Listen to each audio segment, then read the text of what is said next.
you say we buckle up and go for a little ride? We'll go to Cairo, Shiloh, Moscow, Chichen Itza, Krakatoa, Shenandoah, Mauna Loa, Terra Pisa, Warsaw, Aqaba, Shangri-La, Transylvania, Nome, Rome, Stockholm, Lyon, Mauritania, Khartoum, Rangoon, Cancun, Saskatoon, Kowloon, Cameroon, Brigadoon, to the moon. Let's go everywhere, man. Lots of fun out there, man. We get out of your chair, man. Let's go everywhere. Everywhere, everywhere. Everywhere, everywhere. Everywhere, everywhere. Everywhere, everywhere. Everywhere, everywhere. Everywhere, everywhere.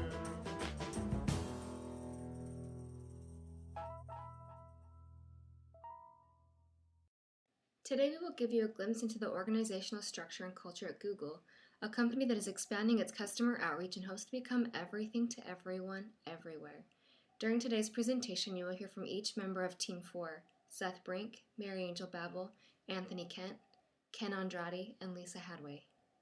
You will first learn about Google, its mission, strategy, core principles, and motivations. We'll discuss Google's culture, how it was institutionalized, and its evolution. We'll also explain Google's human capital strategy and organizational structure, and how they relate to the company's culture and competitive advantage. You'll learn about Google's cultural strengths and organizational weaknesses. You'll also hear insights from a former Google employee, as we close by discussing the assets and liabilities within Google's culture, and how Google addresses change. Before we begin, we thought we should get one lingering question out of the way. What is Google? If you Google it, you'll find that Google is a verb, appropriate, don't you think?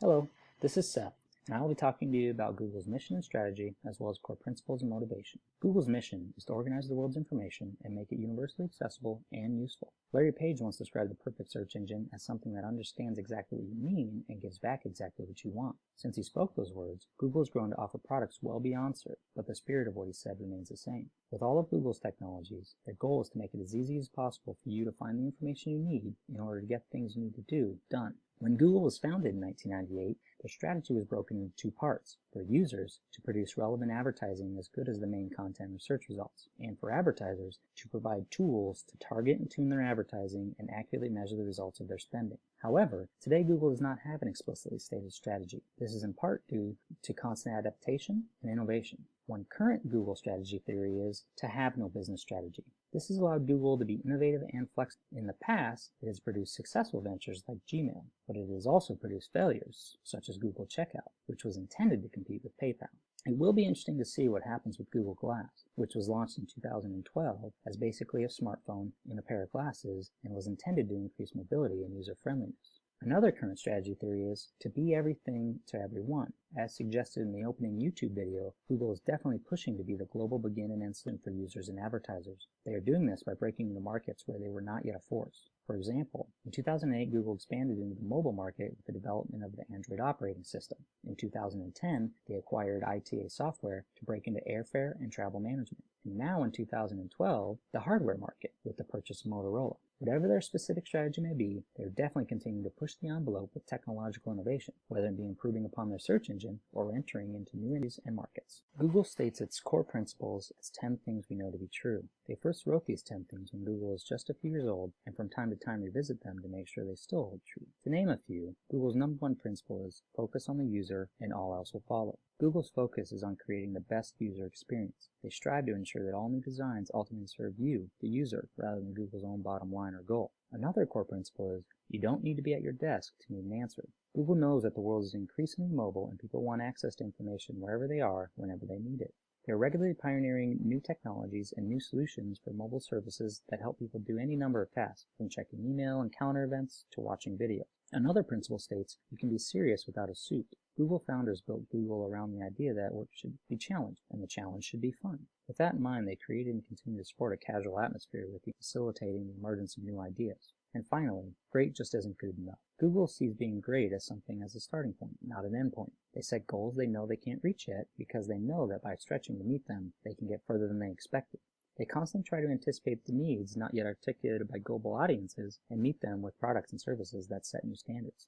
So what motivates Google? The Google website quotes the following: "Ultimately, our constant dissatisfaction with the way things are becomes the driving force behind everything we do." Therefore, to develop new products or improve upon existing products, Google considers creativity and innovation core values and encourages creativity and innovation at every level of the company. Above all, Google strives to make their products work better so that people can spend time on the stuff they're good at, like enjoying time with family, camping in the wilderness, painting a picture, or throwing a party. They admittedly are not there yet, but they're working on it. This is Mary Angel, and I'll be talking about the influence leadership has on Google's culture and also about Google's human capital strategy. The Google culture was part of the vision Larry Page and Sergey Brin had when they launched the company in 1998. Their leadership and influence have been the driving force behind Google's culture. The 10 core principles Seth just outlined were published when Google was just a few years old, but capture the vision and mission of Google very well. That being said, let's discuss in more detail some of the ways the leadership at Google influenced the culture. Google's founders wanted to be seen as a company run by geeks. Why? Because they felt they were geeks and wanted other geeks like them to feel proud to be geeks. In fact, the Google office in Toronto greets its visitors with a sign that reads, "Proud to be geeks." So why is this an important part of the culture? It's important because it shows that the leadership wants employees to feel empowered and limitless, and this is just a fun way to do that. Google leaders also keep the organizational structure flat. Tony will discuss this in more depth in just a few moments, but it's important to note that having a flat organizational structure gives Google employees the ability to implement their ideas without having to jump over too many hurdles. Google's leaders stay out of the way. They guide their teams and help keep them progressing toward a vision, but for the most part, allow teams to collaborate and make decisions together. This leadership style really emphasizes the importance of group collaboration. It also provides employees with the opportunity to invest their own innovative and creative ideas into a project, which instills employees with intrinsic motivators to perform well. In fact, Eric Schmidt, former CEO and current executive chairman, said, "At Google, we give the impression of not managing the company, because we don't really." Google's leaders encourage innovation and have set aside 20% of an employee's time to be dedicated to work on a project of their choice that lives outside of their normal responsibilities. So, for basically 1 day a week, each employee gets to work on whatever they want and collaborate with colleagues from various parts of the company. Several of the Google products you see today derive from this policy of innovation, including Gmail. To support group collaboration, Google leaders have provided collaboration tools. In fact, most of the 20% project collaboration starts from a database. An employee with a new or innovative idea can list their idea in the project database for others to see. This provides transparency and opportunities for employees to be part of the developments that are of interest to them.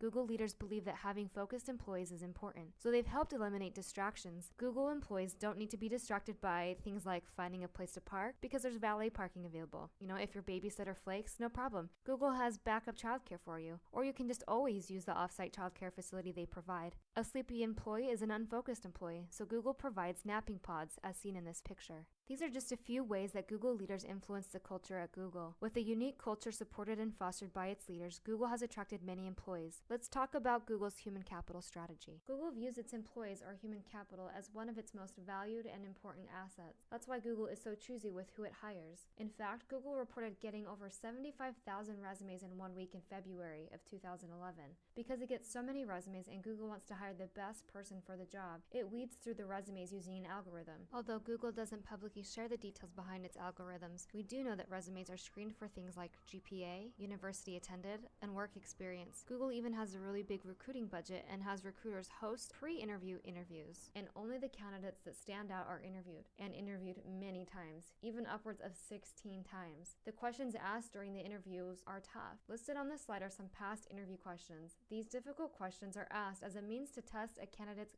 Googliness. Google feels it's important to keep employees googly, so it makes sure employees are educated. Not only does Google require more job training than the industry average, but it also pays for employees to get educated in fields that are of interest to them and not necessarily related to their job field. Google believes that the knowledge its employees have keep the company on the cutting edge, but outside education isn't the only education Google provides. Google also hosts semi-annual employee reviews that solicit feedback from both managers and peers. These formal reviews keep employees informed on how they're performing and being perceived in the workplace. Managers also work with their employees in developing their career paths. Google encourages and rewards innovation. It gives employees 20% of their time to work on a project of their choosing, as it believes this is where where innovation begins. In fact, Google News, Google Suggest, and AdSense are just a few of the projects that came out of this 20% free project time. Employees are also rewarded for their innovative ideas with cash and prizes, and if the idea is really good, a Google Founders Award. Like most successful for-profit organizations, Google also pays its employees. Unfortunately, the pay is under the industry average. We'll talk about why in a few moments. Though there is room for growth at Google, many employees have expressed that getting promoted is hard. With the company growing at its rapid rate, Google hasn't had the time to wait for employees to mature into a job role and have therefore had to hire from without. With low pay and promotions few and far between, let's talk about the things Google does to retain its employees and manage its human capital.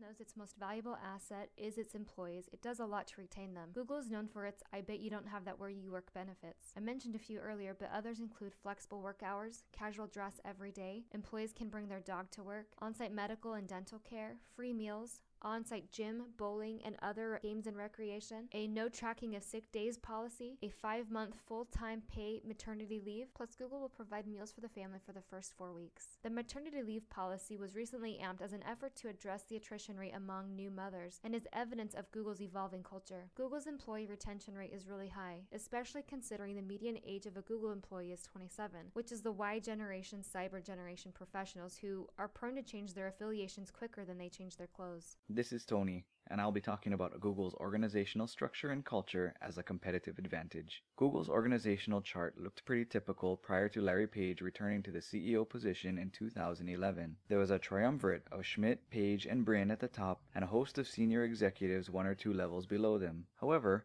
Google has gone through significant change since that time. After becoming CEO, Larry Page created the executive structure. On the left, Page identified Google's 7 core function areas. Each senior vice president is responsible for running his or her own area as a startup. Page did this to tap Google's entrepreneurial and innovative culture. This should also maximize the potential of the type of employees Google seeks to hire. For comparison, I've included Microsoft's organizational chart from 2006. The source said that this is a listing of the top 600 senior level executives. It looks almost comical to compare the two. Google wants to be a nimble company. This restructuring reflects that value. Span of control is defined as the number of direct reports a given manager has. Google's average direct report number is 20, almost 3 times higher than the industry average of 7. Google's decisions are based on data and consensus. There's a quote, "The more data you collect, the more you know, and the more certain your decisions can be." Chain of command. Google has a laid-back chain of command so as to encourage creativity. The company recognizes that innovation can come from everyone, from software developers to childcare providers. Wayne Rossing told Fast Company magazine that when he first joined Google in 2001, its engineering department had managers. But as Rossing put it, the managers tend to tell the engineers, "No, you can't do that." So Google got rid of the managers. Centralization. Google truly believes one of us is never as smart as all of us. Even major strategic decisions are made by consensus between Page, Schmidt, and Brin. Google has created an organization that attacks projects in small teams. These teams are set up and broken down quickly, sometimes in just weeks. Their view is that there is much greater progress if you have many small teams going out at once. Formalization. Google is a very informal organization. It has a loose organizational structure where employees are encouraged to take ideas and concerns directly to the founders rather than going through their direct manager. Most of the staff work on projects they choose themselves. Engineers form 3-person teams and take turns acting as the leader. Culture as competitive advantage. How is organizational structure related to organizational culture? Google believes that the company's engineering-centric culture is an asset and not a liability. To offset the significant advantage held by large competitors, Google requires breakthrough innovations. How deeply rooted is Google's culture? Google's corporate culture is very deeply rooted. The spirit of innovation and data-driven decision-making processes started with the founders. These values have survived and continue to thrive through the rapid expansion of the company. The sidebar quote illustrates this very well. The pattern was set. While well-organized foes would wring revenues from the tried and true, Google's unbridled engineers would blaze new trails. What steps does Google take to maintain its culture? They hold weekly town hall meetings that are broadcast to employees in all of Google's 60 offices around the world, and it creates an environment of ownership that really inspires people. The company works hard to foster a culture of participation. For Halloween, everyone is encouraged to dress up. On April Fool's Day, good-natured pranks are commonplace. Google also shares all the information it can with as many employees as possible, encouraging debate but insisting on like-minded cooperation. This helps build a feeling of importance and trust in Google's employees. All of these factors have enabled the company to maintain its Googly culture. Hello, this is Ken speaking. What I'm going to be discussing about is Google's organizational culture strengths and weaknesses. Google is known for not being a conventional company. Google has a strong backbone and culture, and when Google went public with its initial public offering in 2004, around the same time, 10 Things We Know to Be True was published. It is not rocket science ideas, but 10 different approaches toward business that has worked consistently for Google. Google has a great Google strategy, which is by providing a perfect search engine that would understand exactly what the user means and give back exactly what the user wants, has been the foundation of Google's strategy to maximizing their revenues. By focusing on the user, all else will follow. In fact, Google employees often said they felt comfortable taking risks. One employee states that we are encouraged to offer up new ideas. The good ones will survive, and the bad ones will die. But nobody gets in trouble for offering up ideas that don't survive. Larry Page once told that employee that he would rather have her make a mistake in moving fast than making no mistakes and move too slow.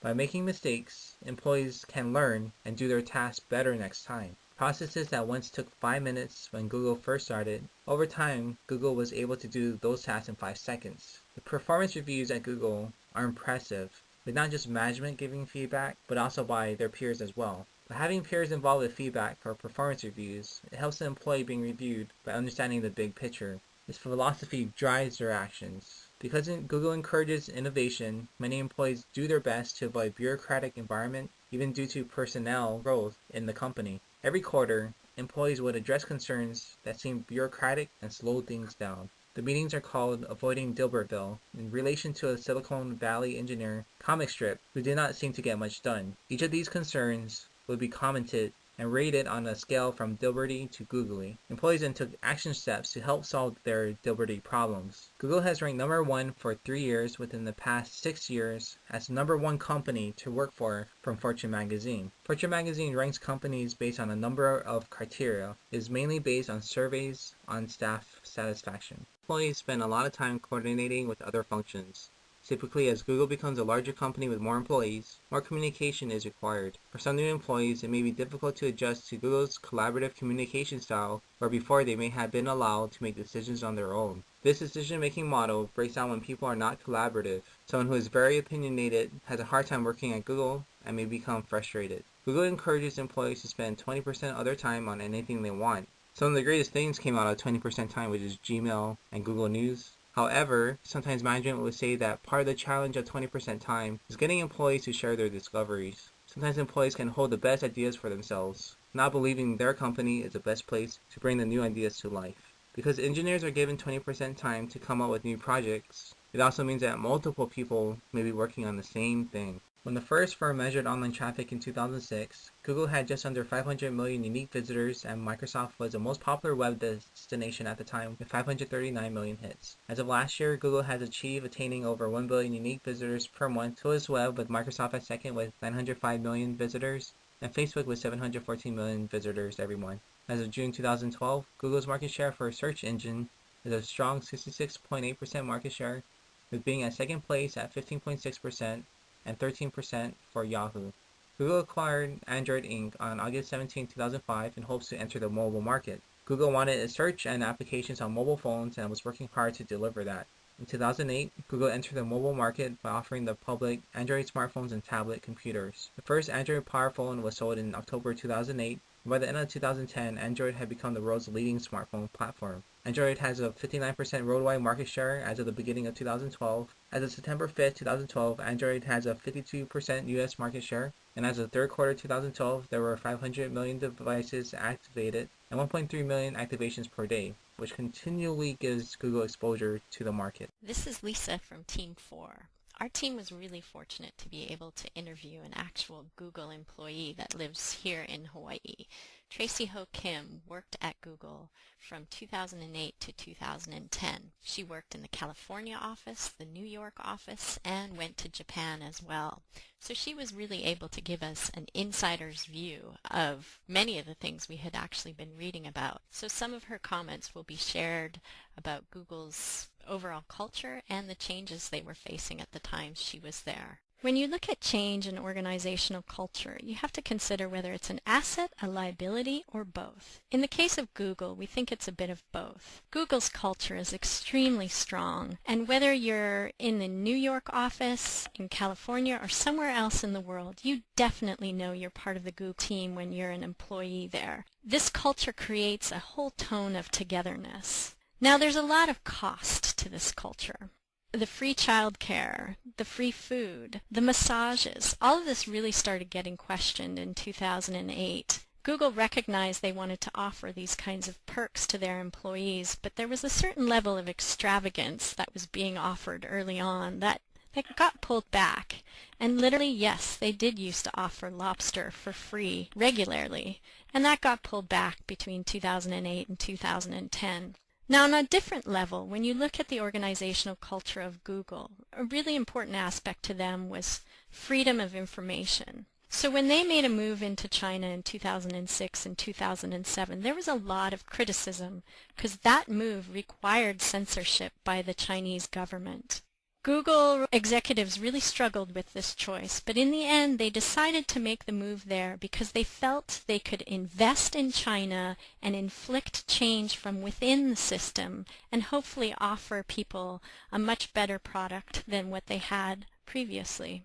So what are some of the challenges facing Google? Well, of course, any company that goes from being a small startup to a corporate giant is going to face growing pains. Several mentioned the loss of that startup feel for the reason they left Google. Additionally, you need to create policies and a certain amount of bureaucracy when you're dealing with that many employees. Also, you're faced with the brain drain. A number of employees go out on their own to start their own companies and move around in Silicon Valley regularly. So some of their best and brightest left the company. Now, when you talk about world domination, of which Google essentially has, there's some concerns with other companies.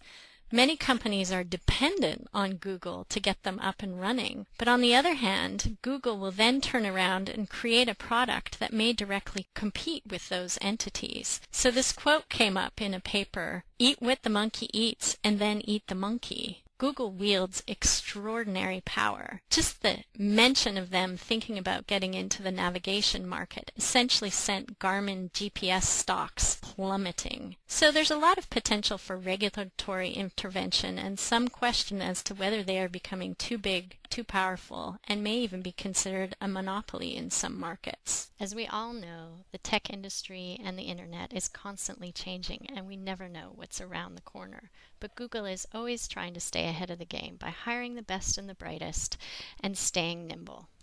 Google's core income comes from their advertising business, but they have done a number of strategic acquisitions over the last several years, as we have heard in other parts of the presentation, that have moved them into other business sectors. Because Google is so cash rich, they can do things that no other can. Now, for the most part, Google is resistant to change. This is because their founders are still a core part of the company. With Larry Page being the CEO now, they really set the stage for the original organizational culture and want to see it live through the company into the future. Now, as we have heard in other parts of the presentation, they really try and keep it fresh through a number of means, from the global meetings every Friday to the logo artwork changes to the crazy Halloween and April Fool's days.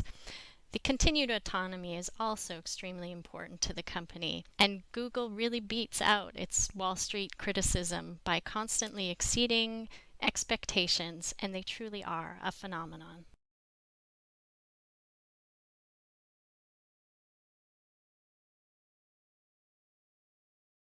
Google has become wildly successful in structuring its organization and culture to provide innovative technology that organizes the world's information and make it universally accessible. Its stock prices, which currently sit at over $700 a share, attest to this success. Google's culture is not only evolutionary, but it's also revolutionary. Staying true to its core values of innovation helps the company remain nimble and successful during times of change, whether the company is reacting to change or creating change. Google's culture has allowed Google to become everything to everyone everywhere, as it's infiltrated many aspects of our lives. Now it's your turn to put Google's mission and culture to the test. Follow the instructions on the screen.